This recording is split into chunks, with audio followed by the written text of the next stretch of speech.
Assalamualaikum warahmatullahi wabarakatuh. Perkenalkan, nama saya Dewi Ratna Ningsih, Prodi D3 Kebidanan, tingkat 1, semester 1, kelas A. Di sini saya akan menjelaskan tentang sistem reproduksi pada wanita. Apa sih sistem reproduksi pada wanita?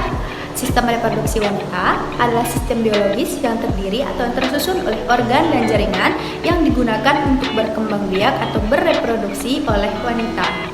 Genitalia eksterna itu adalah genitalia atau alat kelamin yang bisa dilihat dari luar atau yang nampak dari luar. Contohnya pada gambar ini ya. Nah, dalam genitalia ini terdapat lagi beberapa bagian. Yang pertama adalah mons pubis, labia mayora, labia minora, himen, vagina, dan uretra.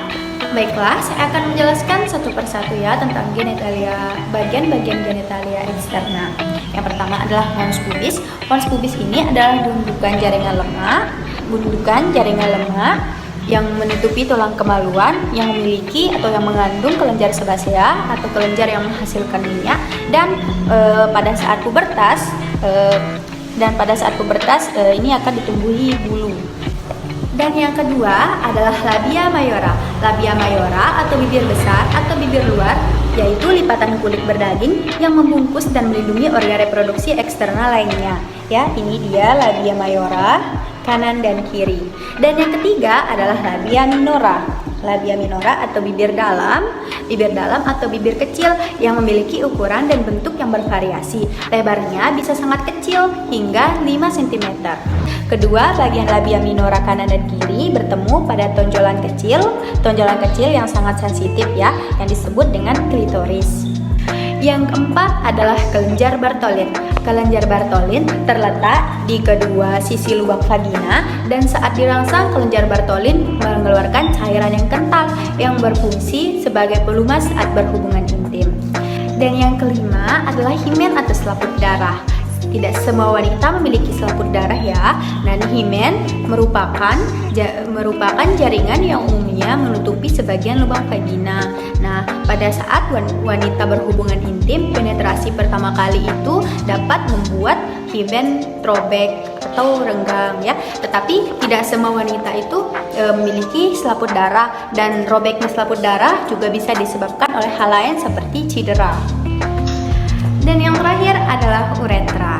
Uretra ini adalah lubang tempat keluarnya urin atau tempat keluarnya air kencing kita.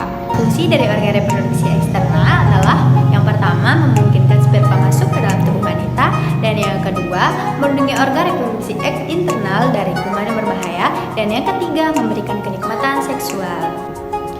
Baiklah, selanjutnya saya akan menjelaskan tentang genitalia interna.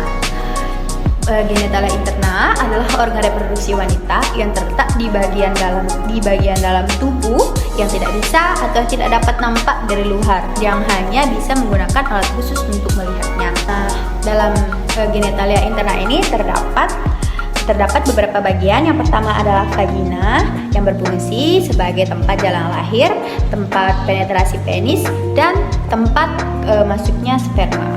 Dan yang kedua adalah cervix, yaitu struktur tersempit yang berada di bawah bagian rahim.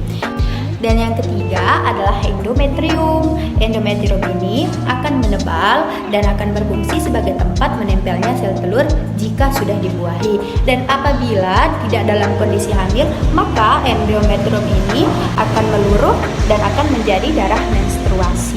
Dan yang keempat adalah uterus atau rahim. Uterus yang berfungsi sebagai tempat berkembangnya janin. Dan yang kelima adalah tuba fallopi. Tuba fallopi tempat pembuahan sel sperma dan sel telur. Dan di sini ada namanya ampula tuba. Ampula tuba itu yang berfungsi sebagai tempat fertilisasi atau tempat peleburannya sel sperma dan sel telur.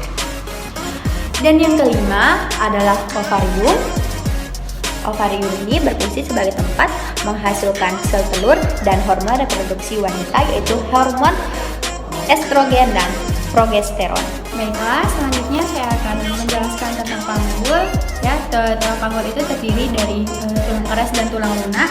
Tulang keras itu tersusun atas tulang-tulang, dan tulang lunak tersusun atas otot-otot, ligamen, otot-otot dan ligamen. Panggul keras dibagi menjadi dua bagian, yaitu pelvis mayor dan pelvis minor. Pelvis mayor dibagi menjadi 4 bagian, yaitu 2 os coxae, 1 os sacrum, dan 1 os coccygeus. Os coxae dibagi menjadi 3 bagian, yaitu os ilium, ischium, dan os pubis. Yang menghubungkan antara os ilium dan tiga tulang tersebut adalah acetabulum. Selanjutnya, ini namanya spina iliaca, crista iliaca, dan ini namanya foramen obturatum.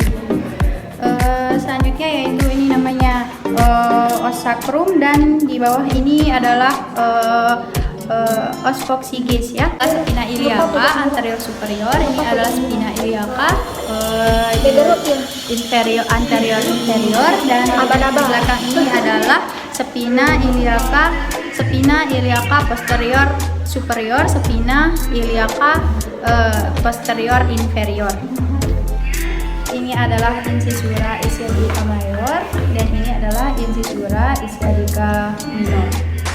Incisura ischiadica minor kanan dan kiri membentuk arcus pubis ya segitiga. Baiklah, selanjutnya saya akan membahas tentang ligamen. Yang ini namanya ligamen inguinale, dan ini namanya ligamen iliolumbale, dan ini namanya ligamen sacrospinale, yang ini namanya ligamen sacrotuberale, dan ini namanya ligamen sacrococcygeus.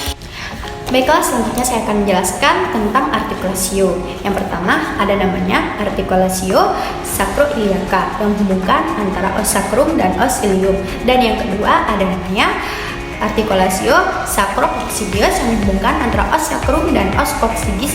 Dan yang terakhir ada namanya articulatio symphysis pubis. Selanjutnya saya akan menjelaskan tentang otot-otot dasar panggul bagian luar. Yang pertama adalah musculus pinatrani externus, yang kedua musculus bulbo cavernosus, yang ketiga musculus perineal transversus superficialis. Itu adalah otot-otot yang melingkari vagina.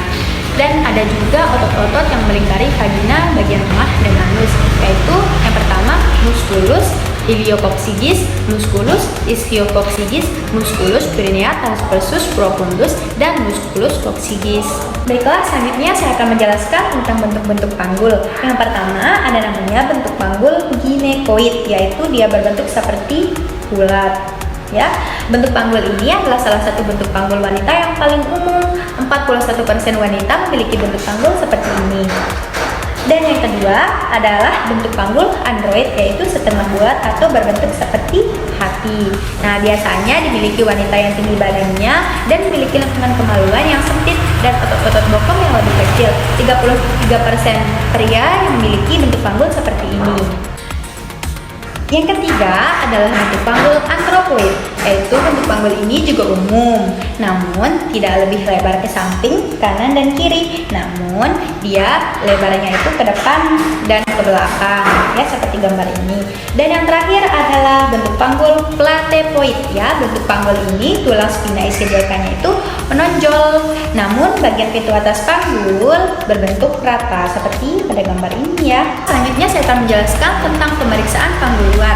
Yang pertama ada namanya pemeriksaan panggul distansia spinarum, yaitu pengukuran panggul yang diukur dari spina iliaca anterior superior kanan dan kiri ya, yang ukuran normalnya adalah 23 sampai 26 cm.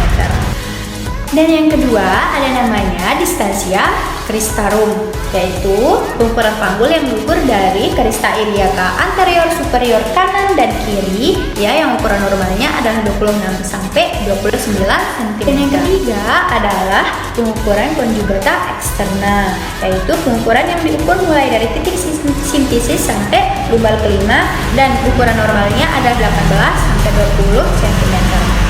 Dan yang terakhir adalah pengukuran lingkar panggul, yaitu pengukuran yang diukur mulai dari titik simfisis menuju spina iliaca anterior superior, bertemu di lumbal kelima, dan bertemu di spina iliaca anterior superior kiri, dan bertemu lagi di titik simfisis yang ukuran normalnya adalah 80 sampai 90 cm. Mungkin hanya itu yang dapat saya sampaikan. Kurang lebihnya saya mohon maaf apabila ada yang salah dan ada yang kurang jelas. Tolong dimaafkan. Assalamualaikum warahmatullahi wabarakatuh.